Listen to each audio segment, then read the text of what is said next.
এরপরের প্রশ্ন হলো, আমি অনেক চেষ্টার পরও মা হতে পারছি না, তাই অনেকে আমাকে অনেক আমলের পাশাপাশি তাবিজ ব্যবহার করতে বলছেন, অনেকে কটু কথাও বলেন, কিন্তু আমি খুবই সন্দিহান গুনাহের ব্যাপারে।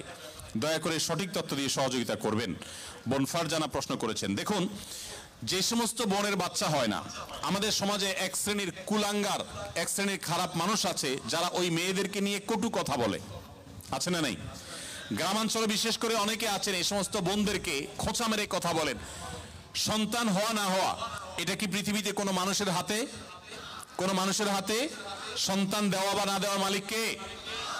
আল্লাহ তাআলা কোরআনে কারিমে পরিষ্কার ভাবে বলেছেন যে আল্লাহ রাব্বুল আলামিন ইয়াহাবু লিমান ইয়াশাউ ইনাসা ওয়া ইয়াহাবু লিমান ইয়াশাউ যুকুর আয়ুযাওয়িজুহুম যুকরান ওয়া ইনাসা। আল্লাহ তাআলা যাকে ইচ্ছা তাকে কন্যা দেন, তাকে যাকে ইচ্ছা তাকে ছেলে দেন। কাউকে আল্লাহ তাআলা দুইটাই দেন, কাউকে আল্লাহ কিছুই দেন না। এটা সম্পূর্ণ আল্লাহর ইখতিয়ার।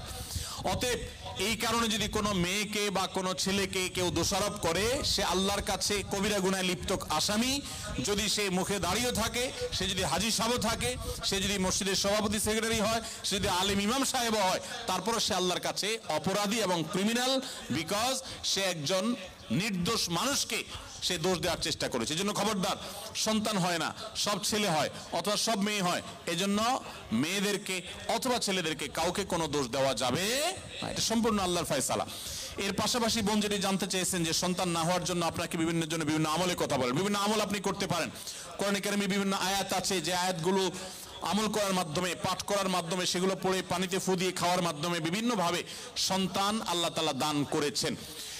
বিশেষ করে আমি আপনাকে কোরআনের আমলের কথা বলতে চাই। আপনারা জানেন আল্লাহ নবী ইব্রাহিম আলাইহিস সালাম, তাকে আল্লাহ তাআলা বার্ধক্যে সন্তান দিয়েছেন, বৃদ্ধ বয়সে সন্তান দিয়েছেন।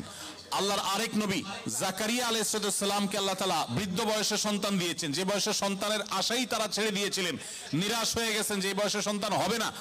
ঠিক তখন আল্লাহ তাআলা অলৌকিকভাবে সন্তান দিয়েছেন। তারা আল্লাহর কাছে সন্তান চেয়ে দোয়া করেছেন। সেই দোয়াগুলো আপনিও করতে পারেন, স্বামী স্ত্রী উভয় নিয়মিত করতে পারেন।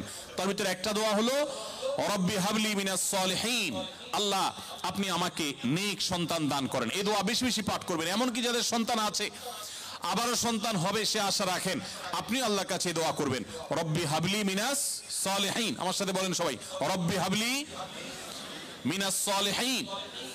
এর অর্থ হলো, হে আল্লাহ আপনি আমাকে নেক সন্তান দান করেন। মনে রাখবেন, আপনার ছেলে মেয়ে, আপনার সন্তান সন্ততি যদি নেক হয়, আল্লাহ ভীরু হয়, তাদের মধ্যে যদি আল্লাহর ভয় থাকে, তাহলে সেক্ষেত্রে এই সন্তান আপনার জন্য সবচেয়ে বেশি উপভোগ্য হবে, আপনার দুনিয়ার জীবনকে জান্নাতে পরিণত করবে, আখিরাত তো আছেই। এই জন্য নেক সন্তান আল্লাহর কাছে সবসময় কামনা করবেন। সন্তান যদি অমানুষ হয়, এর চাইতে বড় দুর্ভাগ্যের আর কিছু হতে। আমি জাপানে গিয়েছি, সেখানে দেখেছি, এখানকার কালচারও আপনারা আমার চাইতে আরো ভালো জানেন। অনেকেই আছেন একটা কুকুর সাথে নিয়ে তাদের দিন যাপন করে, আছে না নাই? আপনাদের চোখের মধ্যে পড়ে কি পড়ে না? বৃদ্ধ বয়সে একজন মানুষ একটা কুকুরের বাচ্চা, কুকুরের একটা ছানাকে নিয়ে তার দিন রাত সে পার করে দেয়, তার সবকিছু সে শেষ করে দেয় শুধু একটা কুকুরের বাচ্চাকে সাথে নিয়ে। এই জিনিসটা কি আমাদের জন্য খুব কাঙ্ক্ষিত না অনাকাঙ্ক্ষিত বলেন তো? এটা কি কাঙ্ক্ষিত? এরা কেন এরকম করে? কারণ ওই যে সন্তান সন্ততি নাতিপুতি তাদেরকে হাতের কাছে পায় না। মানুষ আদর করতে পারলে কেউ তো আর পশু আদর করে থাকতো না ভাইরা আমার। এই জন্য আপনাদেরকে আমি বলতে চাই, নিজের সন্তানকে যদি ঈমান শিখান, তাওহীদ শিখান, মনে রাখবেন পৃথিবীতে ঈমানদার কোন সন্তান তার বাবা মাকে বার্ধক্যে রেখে দূরে চিরকালের জন্য সম্পর্ক ছিন্ন করে চলে যেতে পারে।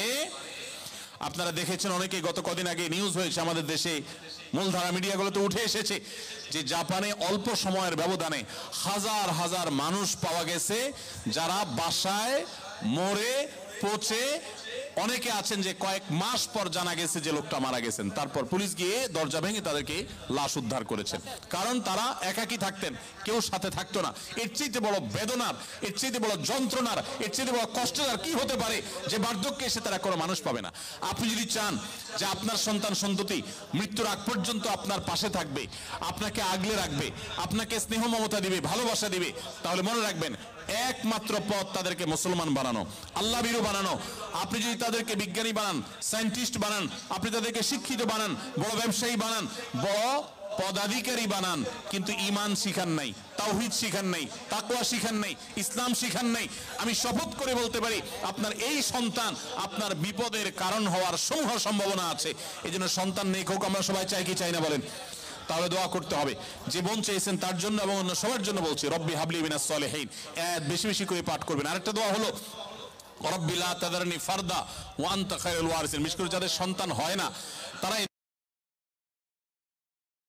হে আল্লাহ আমাকে একা আপনি রেখে দিবেন না, ওয়া আনতা খায়রুল ওয়ারিসিন, আপনি সর্বোত্তম ওয়ারিস, তারপরও আপনি আমাকে নেক সন্তান দান করুন। এই দোয়ার মধ্যে সেটি চাওয়া হয়েছে। অতএব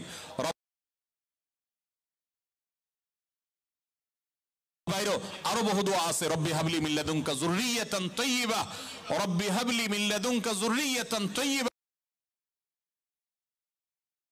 ভালো সন্তান দান করেন, ইন্নাকা সামিউদ দুআ, আপনি দোয়া শ্রবণকারী। আমি আমার জীবনে বুঝজ্ঞান হইছে থেকে নিয়ে একটি দোয়া ছাড়ি নাই। রব্বানা হাব লানা মিন আজওয়াজিনা ওয়া যুররিয়াতিনা কুররাতা আয়ুন ওয়াজআলনা লিল মুত্তাকিনা ইমামা। সূরা ফুরকান আয়াত নম্বর 74।